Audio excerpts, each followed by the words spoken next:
Welcome to special analysis. నేను రమ్మ మండవ. ఈరోజు అనాలిసిస్లో భాగంగా మనం తీసుకోబోతున్న టాపిక్ ఏంటంటే, ఈరోజు అనాలిసిస్కి నేను ఒక టైటిల్ పెట్టడం జరిగింది. ఆ టైటిల్ మీరు చూసినట్లయితే రోజాకి ఈసారి నగరి టికెట్ లేనట్టేనా అని చెప్పి నేను టైటిల్ పెట్టాను. ఆ అంశం గురించి ఈరోజు కేవలం మీడియాలోనే కాదు, ఆ పార్టీలో కూడా చర్చ జరుగుతోంది. అందుకు మెయిన్ కారణం ఏంటంటే, రోజా ఈరోజు మాటకు ముందు వెళ్ళి డిఎంకే ప్రచారంలో పాల్గొనడం. ఆమె సన్నిహితులు చెప్పేది ఏంటంటే, ఆల్రెడీ సెల్వమణి ద్వారా ఆమెకి స్టాలిన్తోని, అదేవిధంగా ఉదయనిధి స్టాలిన్తోని సినిమా రంగం ద్వారా సంబంధాలు ఉన్నాయి, సత్సంబంధాలు. అందుకని ఆవిడ వెళ్ళి అక్కడ ప్రచారం చేస్తూ ఉన్నారు, వాళ్ళ కోరిక మేరకు, ఆ పార్టీ నేతల కోరిక మేరకు అనేది ఒక వాయిస్, ఒక డిఫరెంట్ వాయిస్.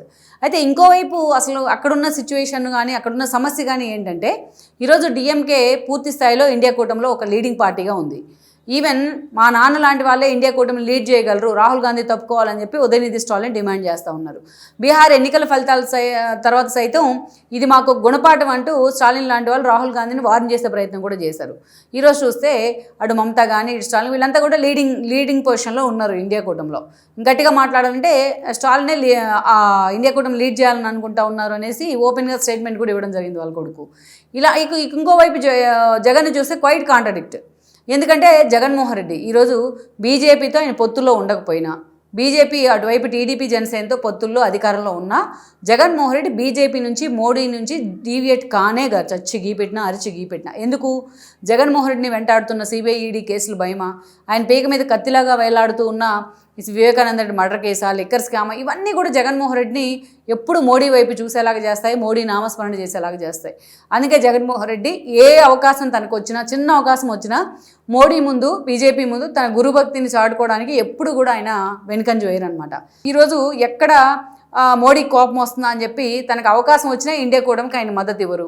ఈవెన్ మనం చూసాం, ఉపరాష్ట్రపతి ఎన్నికలప్పుడు సుదర్శన్ రెడ్డిని పెట్టి తెలంగాణ వ్యక్తి, తెలుగు వ్యక్తికి మీరు మద్దతు ఇవ్వండి అని రేవంత్ రెడ్డి అడిగినా ఆయన ముందుగా వెళ్ళి బీజేపీకే మద్దతు ఇచ్చే ప్రయత్నం చేశారనమాట. సో అలాంటి సిచ్యువేషన్ ఉంది జగన్మోహన్ రెడ్డి దగ్గర.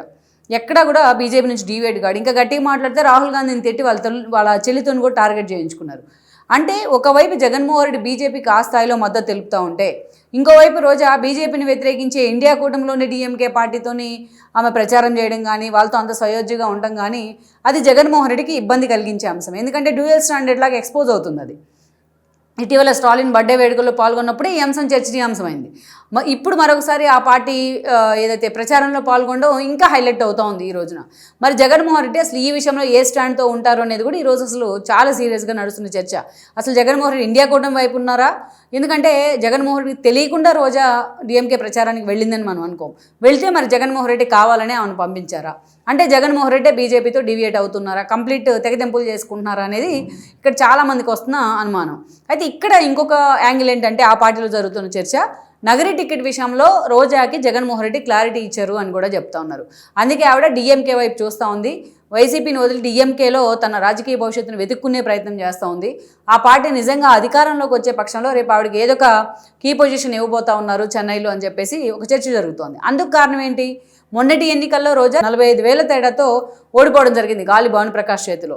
గతంలో ఎవరు కూడా ఆ స్థాయి భారీ ఓట్ బ్యాంక్తోని ఓడిపోలేదు. అలాంటిది ఈరోజు ఓడిపోయిన తర్వాత 1.5 years అసలు నగరిలో అడుగు పెడతానికి కూడా భయపడ్డారు.